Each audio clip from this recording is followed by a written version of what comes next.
Bom dia, boa tarde, boa noite, meus alunos queridos que eu amo muito. Mais uma aula e vamos desmistificar o direito do trabalho com a professora Elenilda Rufino, que vos fala.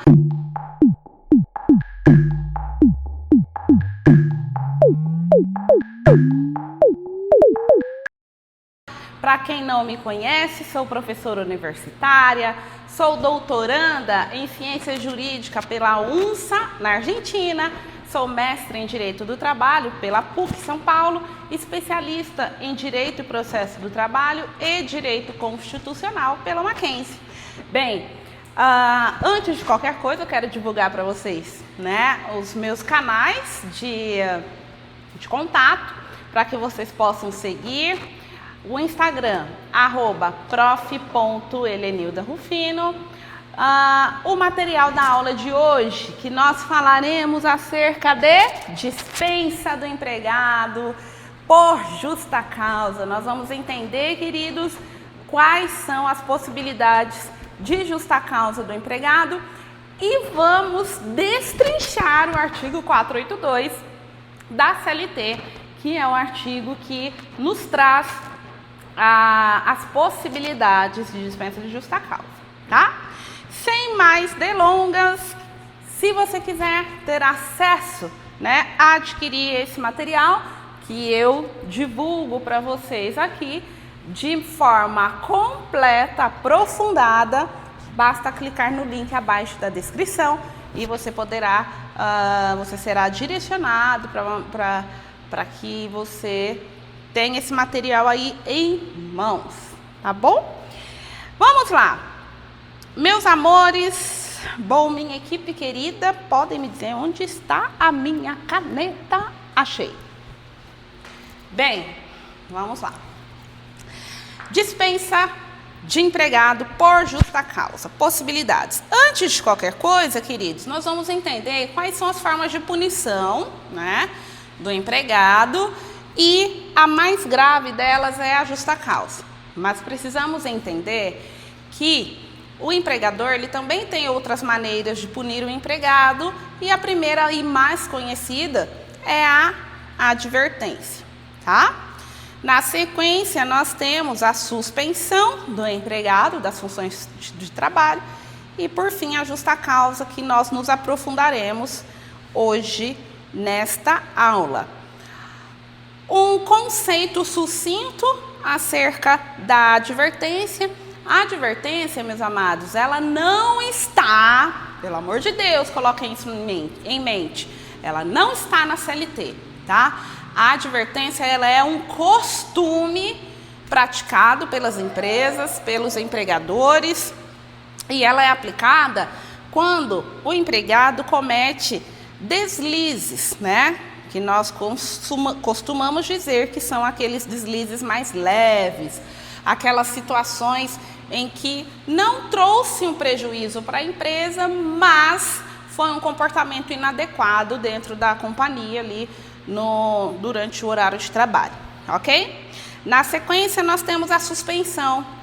A suspensão, vou desenvolver uma aula específica sobre a suspensão do empregado, das funções, mas basicamente a suspensão, queridos, é a ausência de trabalho. Então o empregado ele deixa de trabalhar e ele também deixa de receber, tá? Na suspensão o empregado fica sem salário, sem trabalho, ele não vai trabalhar. E também fica sem as contribuições previdenciárias do período em que ele ficou de suspensão. A suspensão, lembrando, ela pode durar no máximo 30 dias, tá? Se o empregador esqueceu de notificar o empregado que ele precisa retornar ao seu trabalho no dia tal, e esse empregado não retornar no 32º dia, por exemplo, aí considera-se o contrato de trabalho extinto sem justa causa, automaticamente. Então, as empresas de RH, os meus alunos, se esquecem dessa questão temporal da suspensão, tá? O período máximo da suspensão do contrato de trabalho. E nós temos aqui, amados, a dispensa por justa causa, como eu havia dito no início, o artigo que disciplina a justa causa é o 482 da CLT, tá? O artigo 482, meus queridos, ele não atualizou aqui, então vamos lá. Eita, quem sabe faz ao vivo, né, gente? Vamos lá, deixa eu... Aqui, ótimo. Atualizou. O artigo 482 da CLT, ele é um artigo taxativo. Não é possível o empregador imaginar na cabeça dele que uma determinada ação gera dispensa por justa causa. Essa ação, ela tem que se enquadrar em alguma das alíneas do artigo, tá? Portanto, não é possível considerar uma justa causa dentro de uma conduta que não está expressa no artigo 482, tá? E qual é a consequência, se a minha empresa dispensar um empregado cuja ação, dispensar por justa causa, né? Cuja ação não está, né, dentro do rol do 482. O que pode acontecer? Certamente, né, as chances da reversão dessa justa causa no judiciário, ela é muito alta, ok? Então, vamos compreender aqui. Improbidade, ato de improbidade. A linha A do artigo 482. Deixa eu voltar aqui para vocês. Um minutinho só. Manter um minuto. Foi? Foi. Artigo 482. Ato de improbidade. O ato de improbidade, meus queridos, é aquela ação do empregado que gera a perda da confiança do seu empregador, né? Então, aqui no material está super detalhado, mais uma vez, para você conseguir ter acesso, adquirir esse material, é só clicar no link abaixo, tá? A atitude do trabalhador que gera a perda da confiança do seu empregador. Então, se eu tiver uma atitude que desperte no meu empregador a perda da confiança, eu posso ser dispensado por justa causa? Sim. Mas, e se eu tenho cargo de confiança? Ainda assim eu posso ser dispensado por justa causa? Sim, também, tá? Eu trago aqui para vocês alguns exemplos de possibilidades que pode gerar no empregador a perda da confiança. Falsidade de atestado médico, além de ser crime, tá? Lá no penal, né? Eu sei que penal é legal, mas o direito do trabalho é mais legal ainda, né? Então, falsidade de atestado médico, além de ser crime, é uma falta grave que se encaixa ali no ato de improbidade, a linha A do 482. Outro exemplo é falsificação de certidão de nascimento para fins de receber auxílio família. Fala a verdade, isso não acontece, né? Nossa, acontece, gente, e muito, não é pouco, tá? Lá no centro de São Paulo, né? Hoje nós moramos aqui em Alphaville e Barueri, mas lá em São Paulo, no centro de São Paulo, vocês conseguem comprar tudo, né? Certidão de nascimento falsificado, atestado médico falsificado, diploma falsificado, e todos esses documentos de origem ilícita, né? Eles, uma vez entregue como original, como autêntica na sua empresa, gera a dispensa por justa causa, tá? Subtração ou desvio de valores da empresa. Meu conhecido trabalhava no financeiro da empresa e, de repente, descobriu-se que ele fez um desvio lá de R$1 milhão, tá? Ele vai ser dispensado por justa causa? Obviamente sim, ok? Mais um exemplo. Quando o empregado leva para o seu empregador uma informação falsa a fim de ter um benefício pessoal ou para outra pessoa, ok? Também é um exemplo de ato de improbidade. Então, muito cuidado, tá, queridos? Porque muitas vezes o funcionário acha que determinada ação é uma ação boba, só para pegar uns dias de folga, né? E acaba atraindo para si o Instituto da Justa Causa. Seguindo, incontinência de conduta e mau procedimento. Meus amores, incontinência de conduta ou mau procedimento. Meus alunos sabem, e vocês agora saberão, que a linha B do 482, que é a incontinência de conduta ou mau procedimento, não são sinônimos. Por que não são sinônimos se está na mesma linha? Estar na mesma linha não faz nenhum conceito ser sinônimo um do outro. Na verdade, a incontinência de conduta ou mau procedimento são coisas distintas.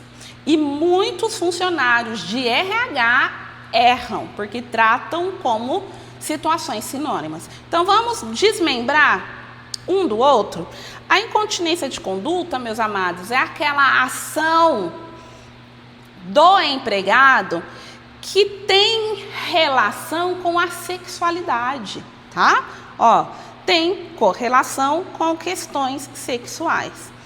O que se enquadra aqui?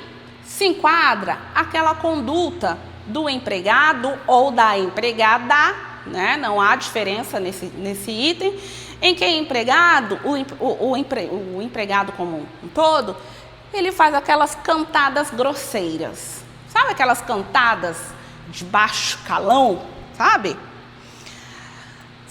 As meninas, para vocês meninas, vocês já passaram em frente a uma obra? Pois bem, suponhamos que vocês trabalham lá numa construtora, na parte administrativa ou no RH, e vocês precisam colher uma assinatura de um empregado que está em campo, está na obra.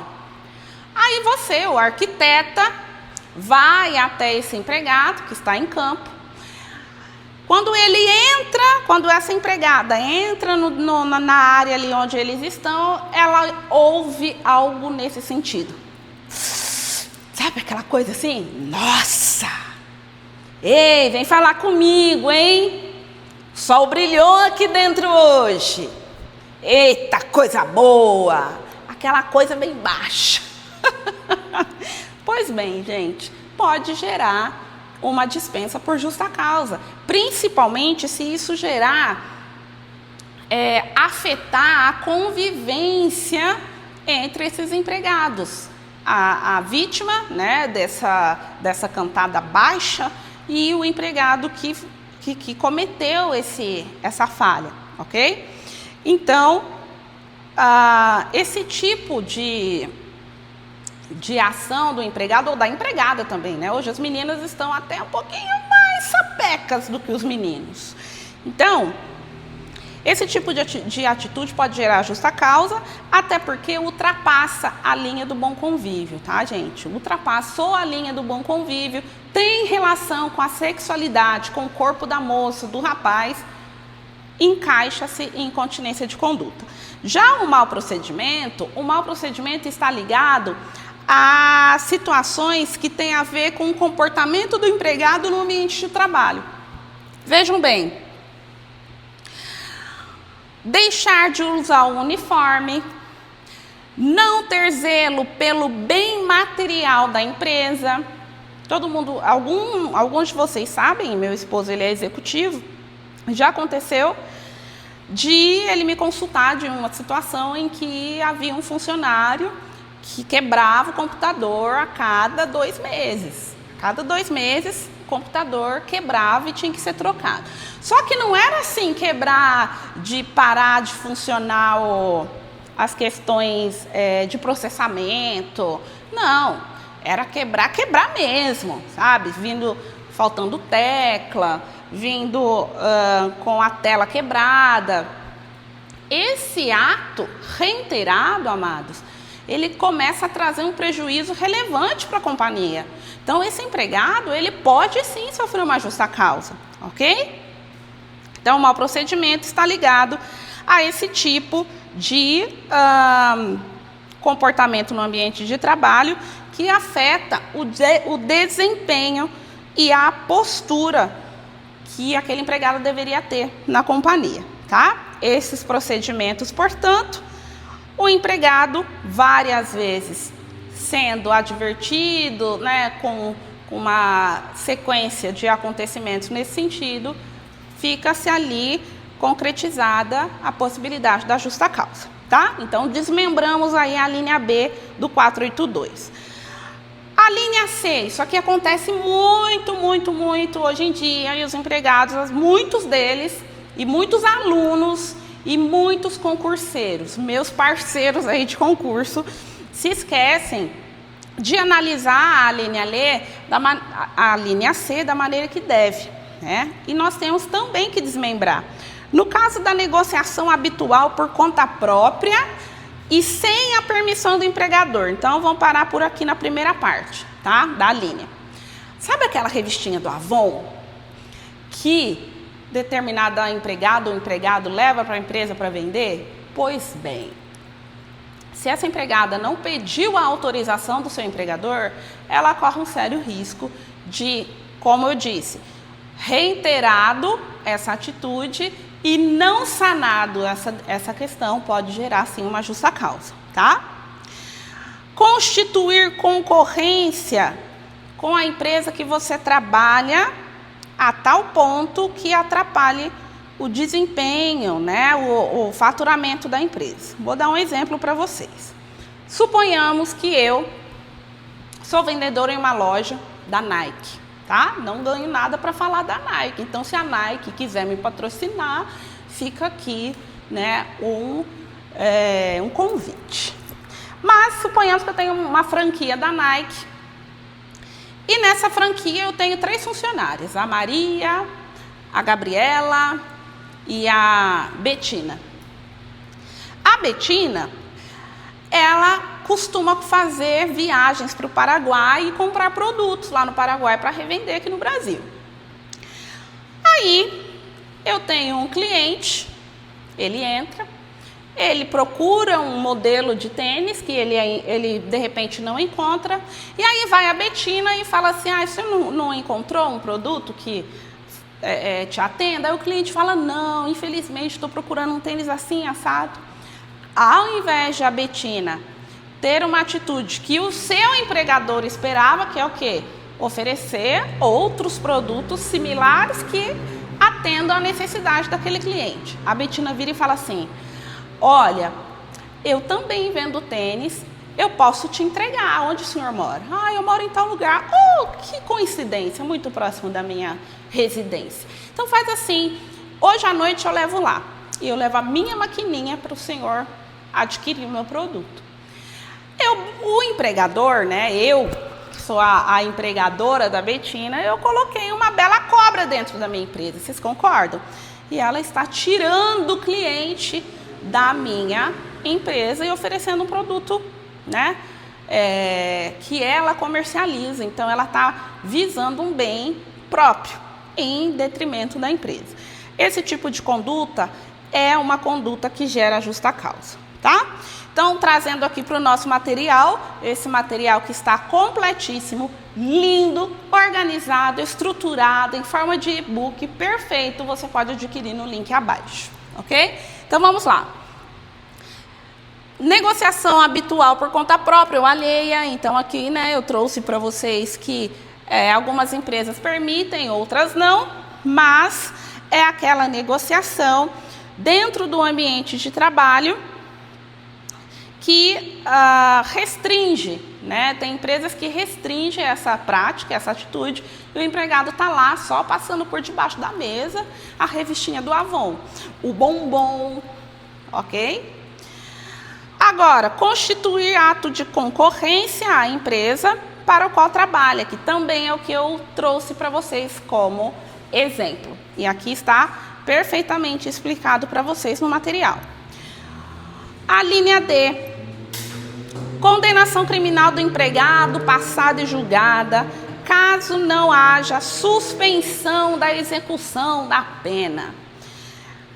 Tem aqui um link com o direito criminal, tá, gente? Nós sabemos que o direito penal é legal, mas o direito do trabalho é mais legal ainda. Então, vamos lá. Aqui, nós temos aquele empregado que, suponhamos, eu sou motorista de uma transportadora e, devido a um deslize meu, fui à noite, antes de sair, de pegar a estrada, saí com os amigos, bebi um pouquinho a mais, não me atentei que eu estava já para lá de Bagdá, tinha bebido um tanto quanto, peguei no volante e entrei à estrada. Na estrada aconteceu um acidente. E esse acidente levou a óbito, né, a vítima. E eu fui, então, responder o meu processo em liberdade. Afinal de contas, eu sou um trabalhador, não é mesmo? Tenho carteira assinada, residência própria. E aí os meus amigos penalistas podem até trazer aqui nos comentários a sua contribuição. Vamos lá, amados. Nesse caso, se eu, né, que sou a motorista do caminhão, estiver respondendo o meu processo em liberdade, ok. A empresa, ela não deve me demitir, ela não deve me dispensar por justa causa até esse momento, ok? Agora, se eu venho, por meio de um julgamento, ser condenada e a minha pena é restritiva da liberdade, aí sim cabe a dispensa por justa causa. Aqui, meus amados, nós não estamos analisando o crime. Esse crime poderia ser um crime culposo e não doloso. Mas uma vez que eu perco a disponibilidade de estar presente na empresa, né, ou à distância, enfim, mas se eu estou com a minha disponibilidade afetada, por óbvio, eu não vou conseguir prestar serviço para aquela companhia e aquela companhia ela pode sim me demitir, me dispensar por justa causa, ok? Então a linha D não está relacionada ao crime. Então aqui a gente não está considerando se a motorista de caminhão, o motorista de caminhão está certo, está errado, se bebeu de verdade, se tem perícia criminal, se tem isso ou aquilo. Não. Poderia ser um cara que infelizmente veio cometer um crime, aqueles crimes moralmente condenáveis pela sociedade, como um estupro, como um assassinato de um incapaz, né, uma criança, esses crimes que trazem uma visibilidade maior. Aqui nós não estamos analisando isso, tá? E isso é lá no direito penal, que eu sei que é legal, mas o direito do trabalho é mais legal ainda, né? Aqui, queridos, a gente está lidando com a possibilidade de o trabalhador estar ou não disponível para desenvolver suas funções. E ponto final. Ok? Compreenderam esse ponto? Vamos para o próximo tópico. Desídia no desempenho das suas funções. Aqui, gente, mudou? Mudou. Aqui, meus queridos, pronto. Nós estamos lidando daquele famoso empregado que popularmente ele é considerado como corpo mole. É aquele empregado braço curto. É aquele empregado que finge que trabalha, mas não trabalha, que diz que vai trabalhar, mas não executa as suas funções. Está na empresa, mas não está trabalhando, tá? Então, vamos supor, eu tenho a Dona Maria. A Dona Maria, ela gosta muito de conversar, ela tem um relacionamento interpessoal impecável. A Maria marca lá o seu ponto, né, da entrada na sua jornada de trabalho, aí ela vai passando pelos departamentos para dar bom dia, né? Bom dia, seu fulano, seu fulano, seu fulano. Aí, em um dos departamentos, ela pergunta se a mãe da empregada está boa, da colega de trabalho melhorou, como fez cirurgia. E assim, a Maria fica fazendo aquela politicagem, né, interna, positiva, né? Tendo essa conduta internamente. De repente, já são 9h30 da manhã e a Maria está lá conversando nos departamentos. Aí a Maria lembrou que ela não tomou o café da manhã dela. Faltou o cafezinho da manhã. A Maria vai até o refeitório, se serve do seu café, Chega um outro colega de trabalho, a Maria com seu cafezinho. Nossa, esfriou meu café, deixa eu me servir novamente. E aí ela se serve novamente. E ali já se vão 10h45 da manhã. Às 10h45 da manhã, então, a Maria vai para o seu posto de trabalho, finalmente, não é? No seu posto de trabalho, a Maria dá uma lida nos e-mails, aí ela percebe que não viu ainda os seus e-mails pessoais, ela olha lá os e-mails pessoais, e a Maria olha no relógio e já são 10 para o meio-dia. Maria pensa, já vai dar hora do meu almoço, vou começar a fazer as minhas coisinhas quando eu retornar do almoço. Vou agora então ao toalete, na sequência. Maria foi, marcou o seu dedinho, marcou o ponto de saída de alimentação e descanso, fez o seu horário de almoço, retornou às 13h10 da tarde, ok? Maria retornou às 13h10, fez o mesmo roteiro da manhã. Foi tomar o seu cafezinho, foi conversar com o seu fulano, dá um outro recado em um departamento e ela senta na sua mesa de trabalho às 14 horas. Maria, então, trabalha das 14 às 15h30, 16 horas. Aí Maria tem que levar um documento em outra área, lá do outro lado da empresa, na outra ponta do terreno. Aí Maria vai lentamente, conversando com os colegas. Chega no outro departamento, conversa mais um pouco, volta para sua mesa às 17h40. Maria, então, manda o último e-mail do dia e diz, já dão 18 horas, já são 18 horas, deixa eu pegar minha bolsinha e ir embora para a minha casa, não é mesmo?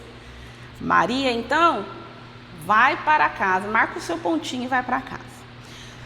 Se o empregador espremer a Maria, vai perceber que horas líquidas trabalhadas, a Maria fez apenas 2 horas, 2h30.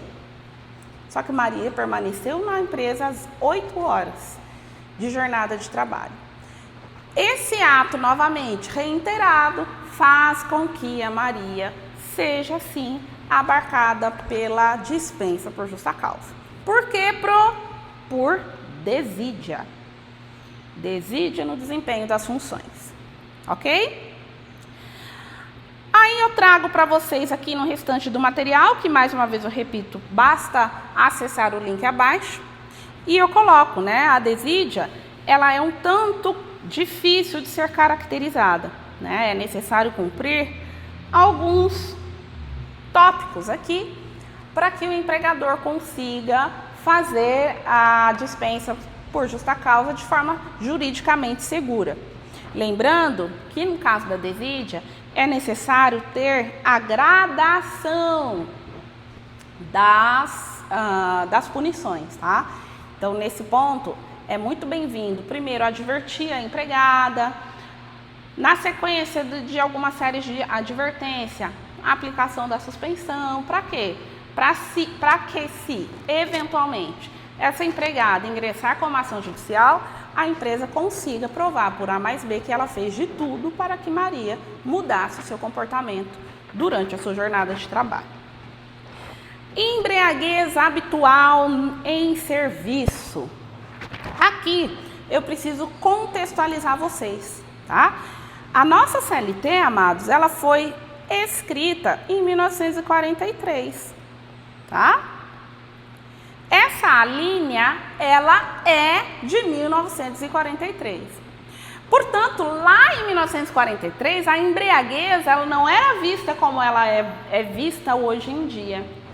Aquele empregado que chegava embriagado, com cheiro de álcool, com confusão mental, esse empregado ele era tido como um sem vergonha, como um cara que não está nem aí para a vida. Era aquele cara mal visto pela sociedade. Mas hoje, né, com o passar do tempo, o alcoolismo, né, a embriaguez em serviço, ela foi ressignificada. E por que ela foi ressignificada? Porque a OMS, a Organização Mundial da Saúde, ela considerou o alcoolismo como doença. Então, o alcoolismo hoje, ele é uma doença cujo cadastro, né, no CID é o F10, né? E eu vou além, não é apenas o alcoolismo, o uso da bebida alcoólica que está enquadrada em embriaguez habitual, tá, queridos? Aqui não se restringe apenas ao alcoolismo, mas também toda e qualquer droga psicotrópica que o empregado utiliza para desenvolver as suas funções. Então vamos entender o que são drogas psicotrópicas. São aquelas drogas, meus amados, que ela tem uma movimentação no cérebro de forma a modificar a maneira de sentir, de pensar e de agir do indivíduo, tá? Por exemplo, a aspirina. A aspirina, ela é uma droga também, mas ela não modifica a nossa forma de agir, tá? Pois bem, visto isto, amados, uma vez diagnosticado o alcoolismo, o empregado, ele deve ser o quê? Afastado para tratamento, tá? O empregado, ele deve ser afastado para tratamento. Só que, para este afastamento ser admitido pela Previdência, meus amados, é necessário a prova. É necessário o empregado provar que ele é um dependente. Mas na minha empresa eu tenho um empregado nessa situação, mas ele nega que ele é dependente de álcool, dependente de outras drogas. Ele diz que não, que ele para a hora que ele quiser.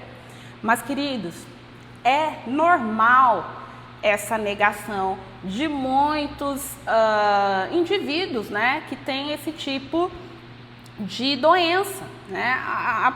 O primeiro ponto é negar a doença e dizer, não, eu paro quando eu quiser.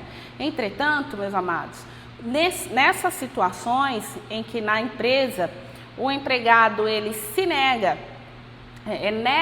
a pedir ajuda, ele nega que é um dependente, qual é a indicação que eu sempre falo para vocês? E analisem isso nas questões práticas das provas. A empresa, ela deve buscar contato com a família, né? E em conjunto com a família, buscar ferramentas, buscar algumas saídas para a melhoria do bem-estar daquele empregado, a recuperação plena desse empregado. Exemplo, é encaminhar esse empregado para o AAA, ok? Bem, só que eu trago aqui para vocês um alerta, tá? Um alerta importante. Existem situações em que o empregado, ele não é dependente, mas ele, por um deslize, apareceu embriagado lá, né, na empresa. Nesses casos, queridos, não cabe uma justa causa. Tá? Nesse caso, cabe a justa causa, me perdoe, mas não um afastamento do trabalho em decorrência do alcoolismo. Explica melhor, aprofunde um pouco mais. Suponhamos que vocês estão em uma aula aqui comigo, né? Suponhamos que a nossa aula seja presencial e no intervalo eu acompanho os meus alunos até um bar frente à universidade, né? Chegando lá eu me empolgo, tomo mais do que devia e volto toda felizinha para a sala de aula. E durante a exposição da aula, a professora aqui começa a trocar as palavras, a dar umas risadas estranhas, tem um comportamento inadequado, tudo em decorrência do gorozinho que foi tomado ali no bar em frente à universidade. Nesses casos, a empresa, você pode ser dispensada por justa causa? Posso. Imediatamente. Tá? Porque é uma situação grave. Eu, além de permitir que os alunos estavam em um ambiente inadequado, né? Afinal de contas, estavam ali fazendo uso em excesso de bebida alcoólica, eu participei daquela situação, né? Eu dei um vexame na sala de aula. Então, eu posso ser dispensada. Você afastada pela Previdência? Não. Por quê? Porque eu não sou uma alcoólatra.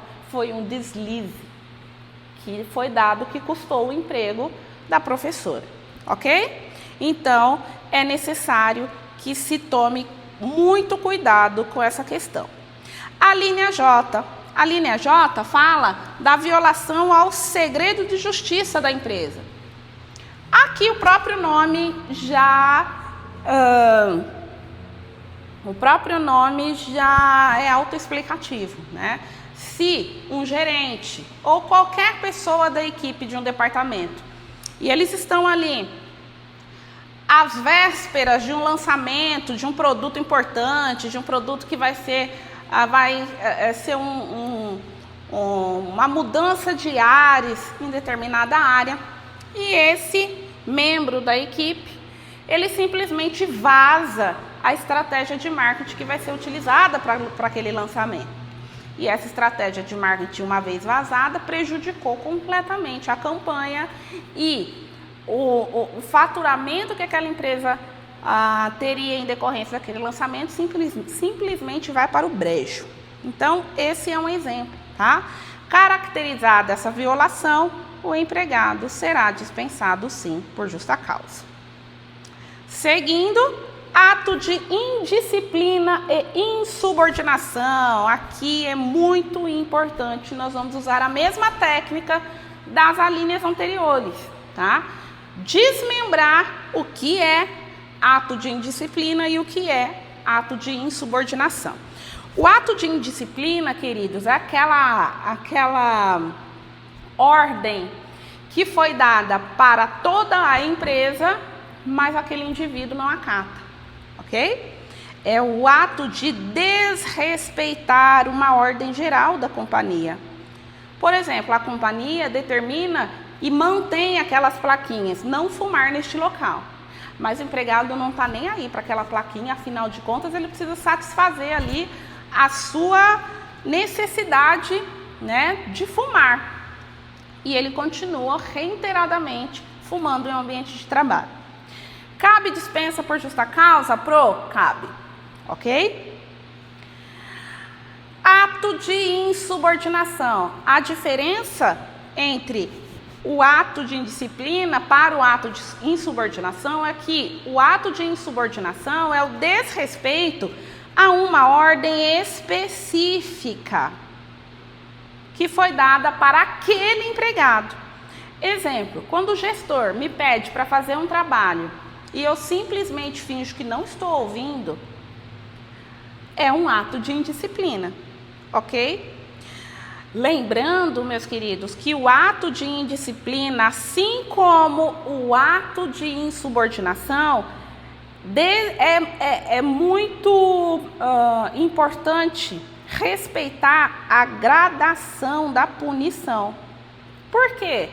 Porque não é porque o empregado ele desrespeitou uma ordem geral ou uma ordem específica uma única vez que o empregador vai lá e dispensa por justa causa, tá? É necessário que esse trabalhador seja notificado, advertido, dependendo da situação, suspenso, dispensado por justa causa. Mas tem uma outra observação aqui, que é o prejuízo, né? O tamanho do prejuízo que aquela insubordinação causou para a empresa. Exemplo, temos lá uma analista de logística, lá na companhia, na empresa. E aí, o gestor da área pede para essa analista, fala, olha, quando for 17 horas, eu preciso que você envie um e-mail liberando a carga para entrega lá no Carrefour.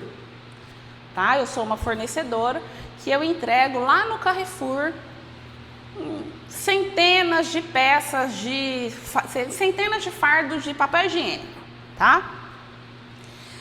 O Carrefour exige que toda a carga que vai ser entregue no dia seguinte seja notificada entre as 17 horas e as 17h30.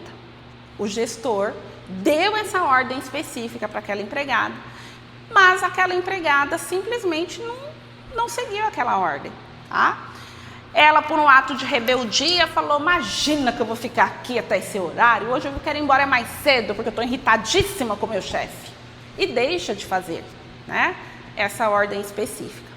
Só que no dia seguinte, ela vai, libera o caminhão para fazer a entrega no Carrefour, chega lá na porta do Carrefour, barrados, não vamos receber a carga. Pode voltar com a carga, porque não tivemos a notificação até às 17h30 no dia anterior. Vai olhar a nota fiscal, a carga R$500 mil. Não vamos receber apenas daqui a 15 dias. Só que esses 15 dias pegou a virada de mês e a empresa deixou de faturar uma nota de R$500 mil por uma falta e por um ato de insubordinação de uma empregada. Nesse caso, é preciso respeitar a gradação da punição, Pro? Não, nesse caso, é dispensa por justa causa imediata, tá? Abandono de emprego. O abandono de emprego está na linha I, e nós temos duas maneiras de abandono de emprego, tá? A primeira maneira é o empregado que se ausenta do trabalho sem justificativa, por período de 30 dias consecutivos. Dias corridos, ok? Não são dias úteis. O empregado faltou ao trabalho por 30 dias corridos. E esse empregado simplesmente desapareceu e a empresa deve comunicar aquele empregado no 31º dia que o contrato foi encerrado em decorrência do abandono de emprego, certo? A outra possibilidade, que não, para quem não é do meio acadêmico, né, pode desconhecer essa possibilidade, que é o empregado professor de universidade, que ele é contratado por 2 universidades para dar aula em 2 lugares ao mesmo tempo, ok? Infelizmente, vai se dar o abandono de emprego, porque ele não consegue estar em 2 lugares ao mesmo tempo. Perfeito? Ato lesivo à honra, à boa fama praticado contra qualquer pessoa ou ofensa física nas mesmas condições, salvo legítima defesa própria ou de outra pessoa, ok? Então, a linha J diz que o empregado praticar um ato que venha lesar a fama de um colega de trabalho, ele também está sujeito à dispensa por justa causa. E vamos ler aqui. O ato lesivo à boa fama pode ocorrer contra a pessoa da empresa, né? Contra a empresa, na verdade, a instituição empresa, contra colegas de trabalho, contra clientes da empresa, tá? Lembrando aqui que a justa causa, ela deve ser aplicada imediatamente após o fato, sob pena de ser considerado perdão tácito. Perdão tácito. O que é o perdão tácito? Suponhamos, tá? Eu joguei uma fofoca dentro da empresa. Eu cometi um ato que lesou a honra de uma colega de trabalho. A minha chefe soube na hora o que aconteceu. Aí a minha chefe se esqueceu de compartilhar com os superiores dela e na semana seguinte ela lembrou que a empregada fez uma fofoca que lesou a honra de uma colega de trabalho, e aí sim ela vira e fala: olha, você está dispensado por justa causa. Por quê? Porque na semana passada você fez isso, isso e isso. Nesse exemplo que eu trago para vocês, queridos, a justa causa pode ser perfeitamente revogada na Justiça do Trabalho. Por quê? Porque não houve a imediatação da empresa, a imediata aplicação da justa causa. Então, foi considerado um perdão tácito. Agora, se, por exemplo, é necessário provar que aquele empregado de fato cometeu uma justa causa, leva um período aí a gente tem que considerar que a justa causa não vai ser a partir do ato, por exemplo, desvio de dinheiro da empresa. O desvio de dinheiro não é detectado, muito dificilmente é detectado na hora do desvio, né? Às vezes o empregado que desviou já fez uso daquele dinheiro há tempos. Muitas vezes é necessário vir uma perícia, né?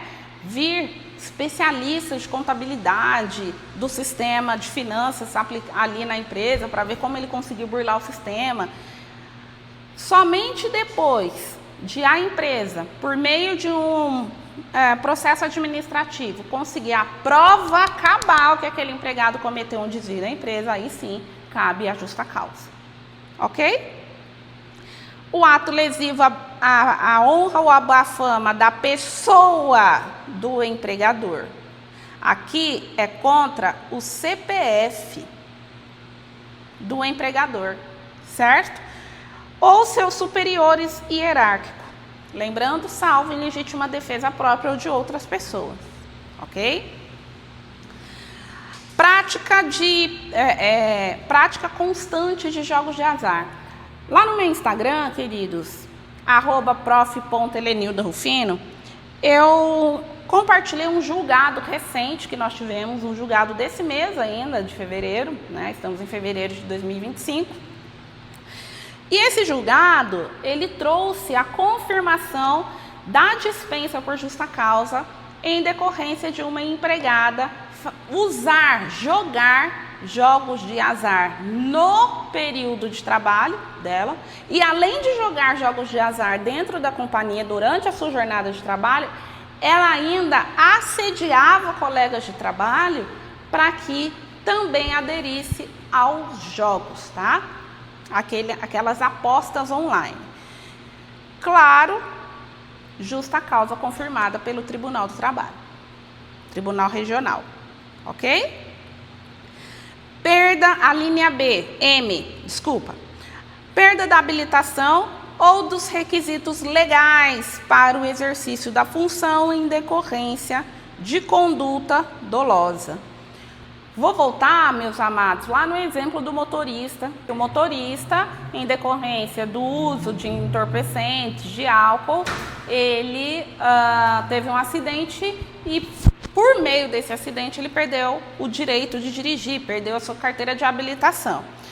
Ocorrido isso, meus queridos, nós vamos agora para o parágrafo único do artigo 482, que nós estamos explorando aqui.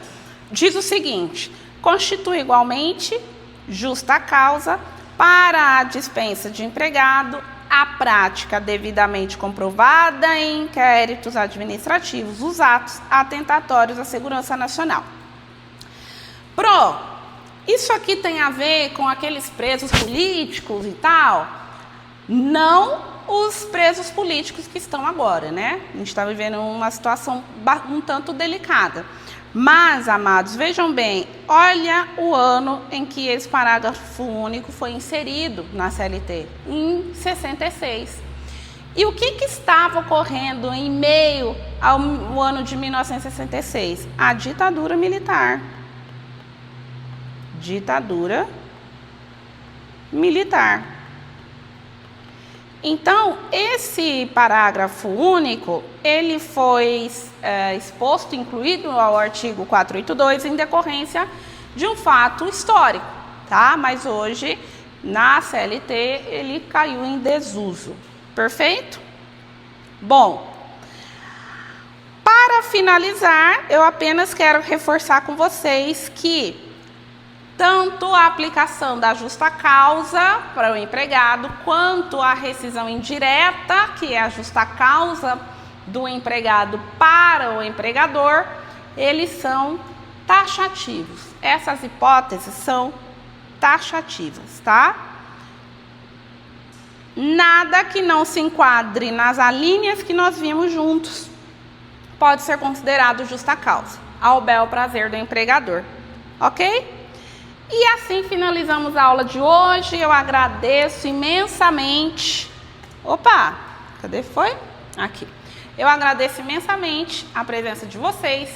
Caso queiram, novamente eu reforço, ter acesso a esse material completo, robusto, bonito, você pode adquirir no link abaixo.